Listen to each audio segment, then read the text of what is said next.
mereka merasa bosan dengan ajaran-ajaran yang terus-menerus berbicara soal perbedaan, kebencian. Anak-anak muda itu akhirnya memilih menjadi antiteis. Di Indonesia ini banyak sekali orang muda yang sudah menjadi antiteis dan kemudian terus bertumbuh dan berkembang menjadi ateis.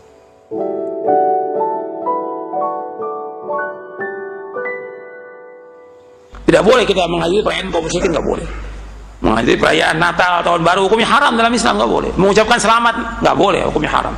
Dan ini dosa besar, bukan dosa kecil. Salam Bhinneka, salam toleransi. Mari kita jaga keragaman biar tetap damai negeri ini. Para saudara, Anda sudah menyimak pernyataan dari Pak Kiai tadi. Sebagai seorang guru spiritual, dia mengajarkan pada umatnya, pertama, tidak boleh menghadiri perayaan Natal. Lalu yang kedua, tidak boleh mengucapkan selamat Natal karena itu dosa besar, bukan dosa kecil. Hukumnya haram. Sampai di sini penafsiran atau ajaran itu tidak bermasalah.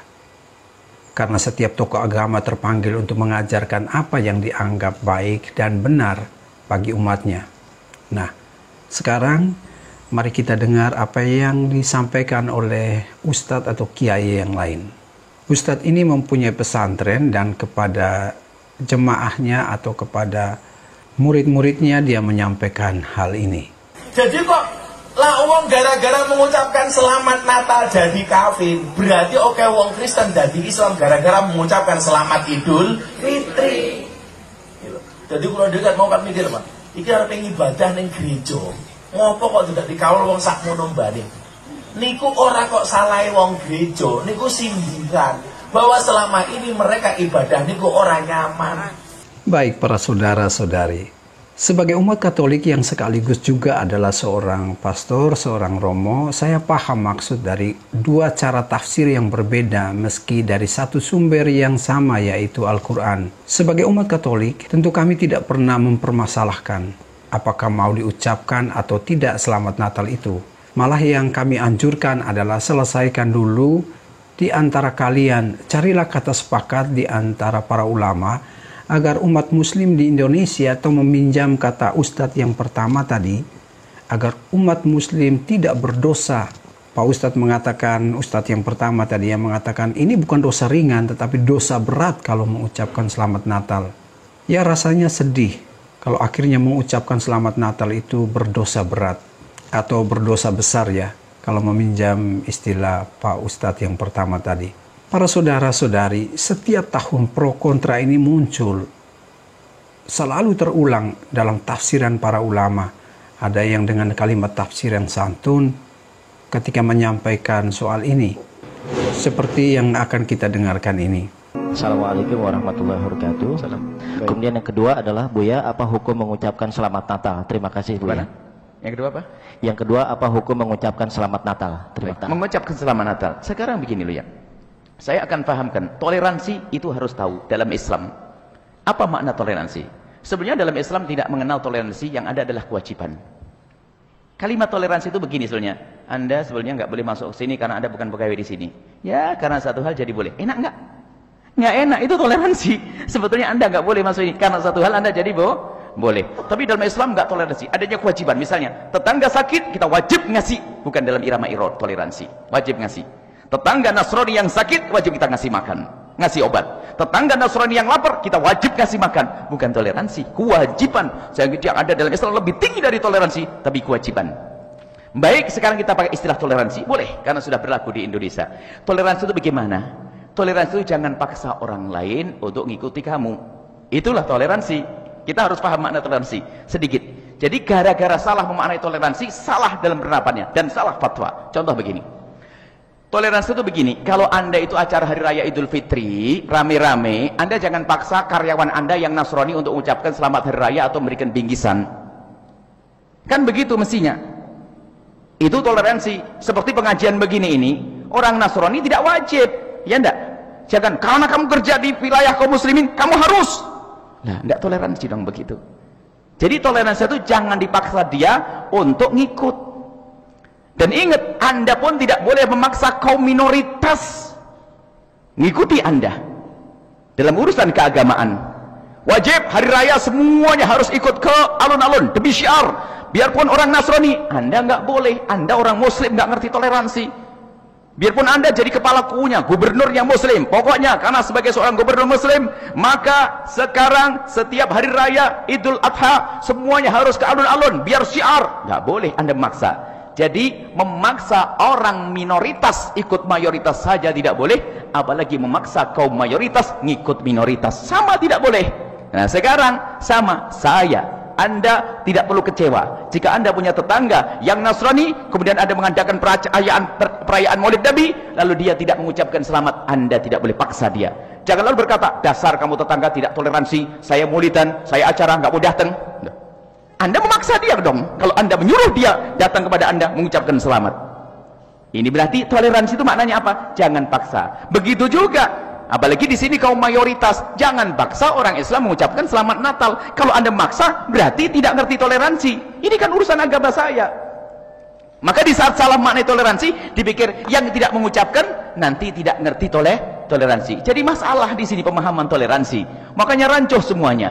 Alhamdulillah kita selama ini tidak pernah berpikir tentang tetangga kita nggak ikut hari raya Idul Fitri. Kan nyantai kita. Nggak pernah, kalaupun seandainya karyawan kita Nasrani, nggak perlu dia mengucapkan selamat hari raya. Nggak mengucapin pun nggak ada masalah kok. Dan kita juga punya kawan biasa. Kenapa kok dibalik orang Islam tidak mengucapkan selamat Natal dipikir kamu tidak ngerti toleransi? Ada apa dengan ini semuanya? Jangan salah memahami makna toleransi. Kemudian kita harus tahu maknanya. Apa sih arti mengucapkan selamat Natal? Selamat Natal adalah selamat atas kelahiran Yesus yang dianggap Tuhan menurut dia. Jadi sebetulnya kalau kita mengatakan, kalau seandainya ada orang Nasrani, dia punya fatwa bahwasanya haram bagi kita ikut-ikutan mengucapkan selamat Maulid Nabi SAW, kita hargai, memang itu bukan nabimu kok. Tetapi ada yang terkesan mendramatisir pesan Tuhan seolah-olah bumi akan hancur jika mengucapkan selamat Natal. Dan ketika orang mengadakan perayaan Natal, berarti dia merayakan apa? Lahirnya anak Tuhan. Ini kan kebohongan. Allah udah bantah dalam Al-Quran. Mereka mengatakan bahwa Allah itu punya anak. Sungguh mereka telah mendatangkan sesuatu yang besar, yang dusta. Hampir-hampir langit ini hancur dan bumi ini belah, dan gunung itu akan hancur dengan sehancur-hancurnya. Kalian mengatakan bahwa Allah itu punya anak. Tidak patut bagi Allah mempunyai anak. Sesungguhnya apa yang di langit dan di bumi akan datang kepada Allah sebagai hamba. Allah nggak punya anak. Lam yalid wa lam yulad. Allah nggak beranak dan tidak diperanakan. Maka ini sesuatu yang besar bagi Allah, mengatakan Allah itu punya anak, mengatakan Isa itu anak Tuhan, besar itu. Jadi yang ke-8 ini nggak boleh kita ikut dalam perayaan Natal. Atau kita kerja di kantor nggak boleh kita ikut. Atasan kita orang kafir nggak boleh ikut perayaan Natal. Diundang nggak boleh hadir, tidak boleh. Dan ini kedurhakaan kepada Allah Subhanahu wa Ta'ala. Dan ini perbuatan dosa besar, nggak boleh. Jadi orang beriman nggak boleh menyaksikan acara-acara kekafiran, nggak boleh ikut perayaan mereka, sama sekali nggak boleh. Hukumnya haram, nggak boleh membantu, nggak boleh nolong, nggak boleh sama sekali. Tafsirnya terlampau jauh sehingga melompati pagar batas etika dari tafsir itu sendiri. Apalagi kalau ini dipublikasikan. Kan video ini beredar kemana-mana sampai kepada orang Kristen. Apa yang menjadi isi tafsir ketika orang-orang Kristen masuk di dalam isi tafsir itu? Dia sampai mengatakan orang yang merayakan Natal adalah orang yang melakukan suatu kesalahan yang besar, suatu dusta. Hampir-hampir langit ini hancur dan bumi ini belah, dan gunung itu akan hancur dengan sehancur-hancurnya karena kalian mengatakan bahwa Allah itu punya anak. Ya Pak, menurut saya ini tafsir yang kelewat, sudah lompat pagar. Itu kan urusan rumah tangga orang. Kalau ini toh tafsir untuk diberikan kepada jemaah, mengapa sampai jauh sekali ini tafsirannya? Berikanlah isi ajaran kepada jemaahmu, berikanlah pelajaran yang berhubungan langsung dengan iman dan kepercayaan sebagaimana yang tertulis dalam Al-Quran. Tidak usah dibanding-bandingkan, karena kalau diperbandingkan kita tidak akan pernah bisa bertemu. Itu sudah menyangkut isi tafsir, ada teologi di sana, dan tidak akan pernah bisa bertemu Pak Ustadz. Tetapi itulah yang terjadi, apalagi ini orang tua, guru spiritual. Nah para saudara, saya akan tunjukkan satu guru spiritual lain dari kalangan muslim yang lebih sejuk, lebih damai dalam penyampaiannya. Selama akidah Anda tetap terjaga, maka bisa saja mau ucapkan greeting selamat Natal, boleh saja. Karena akidah Anda, bahkan kalau saya mau berkata selamat Natal, itu di Quran ada selamat Natal. Yang pertama mengucapkan selamat Natal itu Isa alaihissalam. Di Quran dikatakan waktu dia lahir, wassalamun alayya yauma wulidtu wa yauma amutu wa yauma ub'atsu hayya. Salam sejahtera bagiku pada hari kelahiranku. Itu selamat Natal. Kita tidak, tapi kita tetap percaya bahwa dalam akidah Isa adalah bukan anak Allah, dia adalah Rasul. Itu sebabnya di timur, sebenarnya problem ini hanya di Asia Tenggara. Di Mesir itu Grand Sheikh Al-Azhar pergi berkunjung ke ini untuk ucapkan selamat. Kita bergembira dengan kegembiraan mereka, tetapi tidak mengganggu akidah kita. Itu boleh. Saya senang hadir di dalam satu masjid di sini. Pada hari-hari tertentu ada orang-orang Buddha, orang-orang kita hidup damai. Lakum dinukum waliyadin. Ya, saya kira itu, jadi saya tidak sependapat itu yang melarang.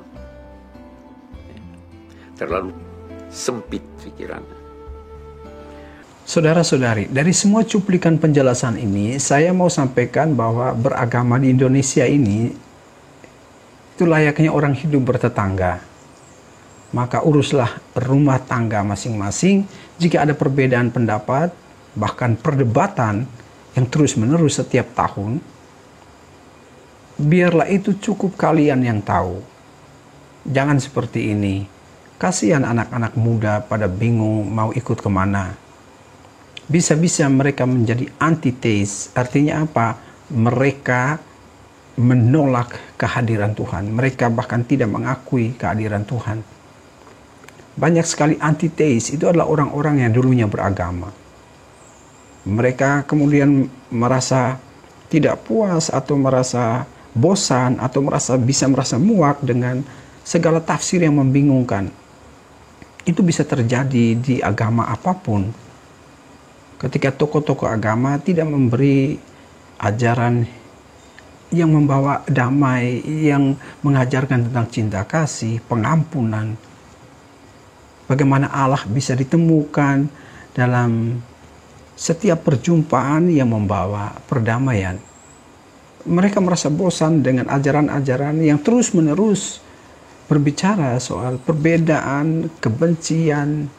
Anak-anak muda itu akhirnya memilih menjadi antiteis. Di Indonesia ini banyak sekali orang muda yang sudah menjadi antiteis dan kemudian terus bertumbuh dan berkembang menjadi ateis. Dan ketika mereka kemudian mempunyai anak, pasti anak-anak itu menjadi ateis. Karena ada contoh kehidupan dari orang tua yang antiteis, yang menolak Tuhan. Nah, jangan sampai ketika ada anak-anak muda yang kemudian berpindah agama, entah dari Kristen menuju ke Islam atau dari Islam menuju ke Hindu, Buddha, dan kemudian ke Kristen, terutama ke Kristen, kemudian dalih itu dibuat lagi, ada dalih baru lagi bahwa ada kristenisasi. Orang Kristen lagi yang dipersalahkan. Ada kristenisasi, ada pusat kristenisasi di Asia, sebagaimana yang kami alami ketika dituduh bahwa rumah kami yang berada di Cikanyere, itu Lembah Karmel, dikatakan sebagai pusat kristenisasi di Asia. Nah, ini yang bisa terjadi. Jadi jangan membuat dalil-dalil sedemikian rupa sehingga akhirnya orang lain yang dipersalahkan, orang lain yang disudutkan. Biarlah kalian selesaikan apa yang menjadi perbedaan secara ke dalam, kemudian keluarlah. Kalau memang kalau memang akhirnya keputusan itu tidak mengucapkan selamat Natal, itu juga tidak ada masalah untuk kita itu. Ya. Belum pernah ada orang Kristen yang menuntut untuk supaya diucapkan selamat Natal atau selamat Tahun Baru. Itu hanya kehidupan etis sosial ketika kita berbeda. Maka saya sangat sepakat dengan apa yang dikatakan oleh ulama yang satu ini. Tuhan tidak tanya 5 tambah 5 berapa. Yang dia tanya 10 berapa tambah berapa. 7 tambah 3 benar. 6 tambah 4 benar. 5 tambah 5 benar. Bisa beragam. Ya kan? Nah, ini yang kita harus ajarkan pada masyarakat. Udahlah, mari kita ramai-ramai masuk surga walaupun kita beda-beda di sini. Itu yang diajar. Semoga dengan penggalan-penggalan video dan sedikit penjelasan, kita bisa lebih damai, bisa lebih rukun, melihat perbedaan sebagai anugerah. Tuhan memberkati.